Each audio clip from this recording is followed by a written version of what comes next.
kita akan belajar tentang unsur-unsur budaya dan cara menjaga keberagaman budaya. Seperti apa materinya? Yuk simak video ini sampai selesai ya. Negara Indonesia adalah negara yang terdiri dari ribuan pulau yang tersebar mulai dari Sabang sampai dengan Merauke. Dengan kondisi geografis yang begitu luas, tak heran jika Indonesia memiliki beragam kebudayaan. Keberagaman budaya ini merupakan salah satu pemersatu bangsa di bawah naungan Negara Kesatuan Republik Indonesia. Budaya berasal dari bahasa Latin volere yang artinya mengolah atau mengerjakan. Budaya dapat dipahami sebagai aturan yang mengatur manusia untuk dapat memahami cara berbuat serta menentukan sikap saat berinteraksi dengan manusia lainnya. Mempelajari unsur-unsur yang terdapat dalam suatu kebudayaan sangat penting agar kita dapat memahami unsur-unsur kebudayaan manusia. Nah, apa saja ya unsur-unsur kebudayaan itu?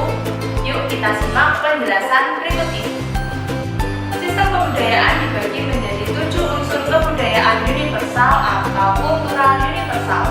Unsur-unsur tersebut yaitu sistem bahasa, sistem pengetahuan, sistem kemasyarakatan atau organisasi sosial, sistem peralatan hidup dan teknologi, sistem ekonomi dan mata pencaharian, sistem religi, dan sistem kesenian.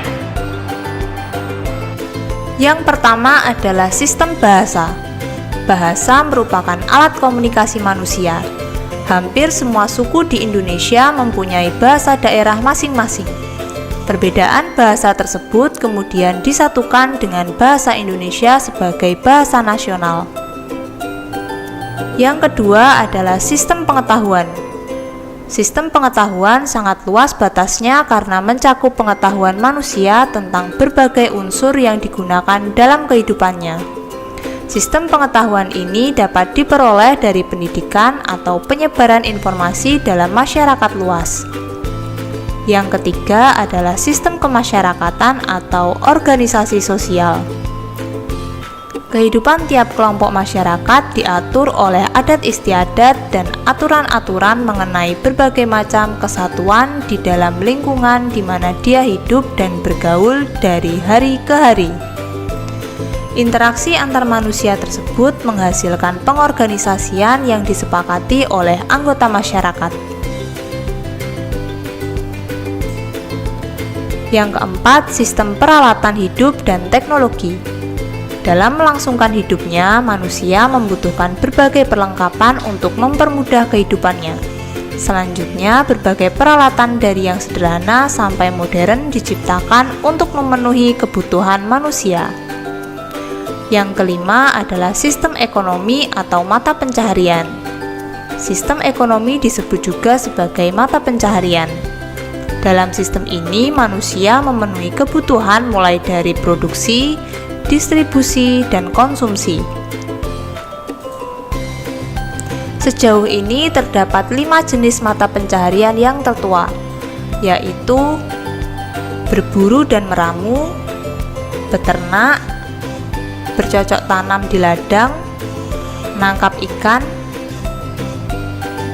dan bercocok tanam menetap dengan sistem irigasi. Yang keenam adalah sistem religi.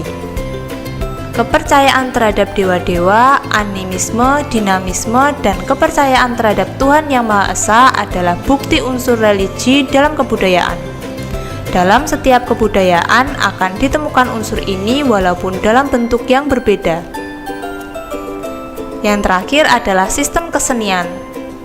Secara sederhana, kesenian dapat diartikan sebagai segala hasrat manusia terhadap keindahan atau estetika. Rasa keindahan inilah yang melahirkan berbagai bentuk seni yang berbeda-beda. Secara garis besar, kita dapat memetakan bentuk kesenian dalam 3 macam, yaitu seni rupa, seni suara, dan seni tari. Keberagaman yang ada di Indonesia juga memiliki dampak negatif, misalnya seperti konflik antar masyarakat. Namun, keberagaman tersebut bukan menjadi halangan bagi bangsa Indonesia untuk bersatu. Oleh karena itu, wajib hukumnya bagi setiap warga negara untuk menjaga persatuan dan kesatuan agar keberagaman kebudayaan tetap terjaga. Beberapa cara yang dapat kita lakukan untuk menjaga persatuan dan keberagaman di Indonesia yaitu mau bergaul dengan siapa saja, menghormati adat istiadat yang berbeda dengan kita, mau mempelajari kebudayaan daerah lain, tidak mencemooh atau mencela kebudayaan daerah lain, mau mengakui kelebihan kebudayaan daerah lain, dan mengembangkan sikap toleransi.